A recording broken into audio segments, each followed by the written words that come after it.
दोस्तों, मुझे पूरा यकीन है कि आपको इस कहानी से एक बहुत ही महत्वपूर्ण सबक मिलने वाला है, जिसे आप निश्चित रूप से अपने जीवन पर लागू कर सकते हैं। अब मैं आपको लोमड़ी और खरगोश की बहुत ही मजेदार कहानी सुनाने जा रहा हूँ, तो जरा ध्यान से सुनिए और साथ ही साथ अगर आप इस चैनल के नए मेहमान हैं तो लाइक एंड सब्सक्राइब भी कर लें, ताकि हमारी और आपकी मुलाकात होती रहे।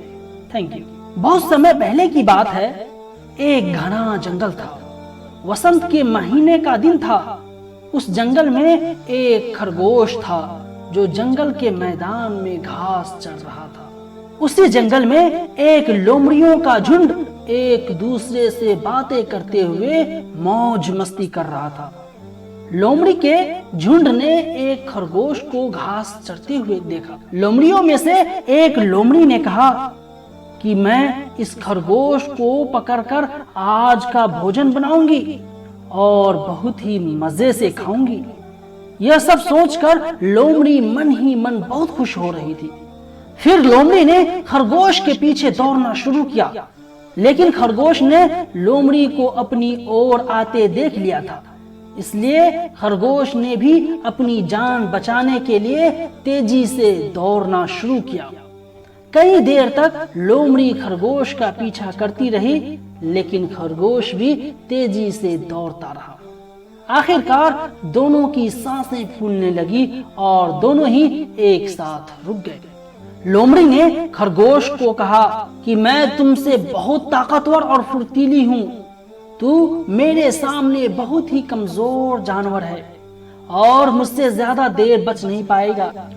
इसलिए तुझे मेरी सलाह है कि अपने आप को मेरे हवाले कर दे। लेकिन खरगोश ने लोमड़ी की बात नहीं सुनी और कहा कि माना तुम मुझसे ज्यादा फुर्तीली और ताकतवर हो, लेकिन मैंने हार मानना नहीं सीखा है। जब तुम मुझे पकड़ लो तो मेरा शिकार कर लेना और मुझे खा लेना। लोमड़ी को खरगोश की बातें सुनकर बहुत गुस्सा आया, क्योंकि लोमड़ी बहुत ज्यादा थक चुकी थी और लोमड़ी के शरीर में और ज्यादा दौड़ने की ताकत नहीं थी। लोमड़ी ने थोड़ा सांस लिया और फिर खरगोश के पीछे दौड़ना शुरू किया, लेकिन खरगोश ने भी वापस दौड़ना शुरू कर दिया।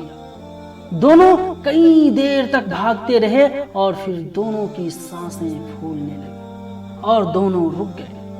अब लोमड़ी बहुत ज्यादा थक चुकी थी। उसके शरीर में 1 इंच भी दौड़ने की शक्ति नहीं बची थी और वह अपने से छोटे खरगोश को पकड़ नहीं पाई थी। इसलिए लोमड़ी को बहुत ज्यादा गुस्सा आ रहा था। इस प्रकार 3-4 बार दोनों के बीच रेस हुई। खरगोश ने हर बार हार ना मानकर लोमड़ी से दौड़ लगाई और हर बार लोमड़ी खरगोश को पकड़ नहीं पाई। अब शाम हो चुकी थी, अंधेरा होने वाला था। लोमड़ी अब जान चुकी थी कि वह खरगोश को पकड़ नहीं पाएगी, क्योंकि अब अंधेरा हो जाएगा और खरगोश कहीं भी छिप जाएगा। इसलिए अंततः लोमड़ी ने हार मान ली और खरगोश वहां से रफू चक्कर हो गया। दोस्तों, इस कहानी से हमें बहुत कुछ सीखने को मिलता है। अगर हम हमेशा अपना सर्वश्रेष्ठ देते हैं और प्रयास करते हैं तो निश्चित ही हमें सफलता मिलती है, क्योंकि मरना आसान है, जीने के लिए हिम्मत चाहिए। क्योंकि मरना आसान है और जीने के लिए हिम्मत चाहिए। जिंदगी की असली उड़ान अभी बाकी है। जिंदगी की असली उड़ान अभी बाकी है। जिंदगी की कई इम्तिहान अभी बाकी है। अभी तो नापी है मुट्ठी भर ज़मीं हमने। अभी तो नापी है मुट्ठी भर ज़मीं हमने। अभी तो सारा आसमान बाकी है।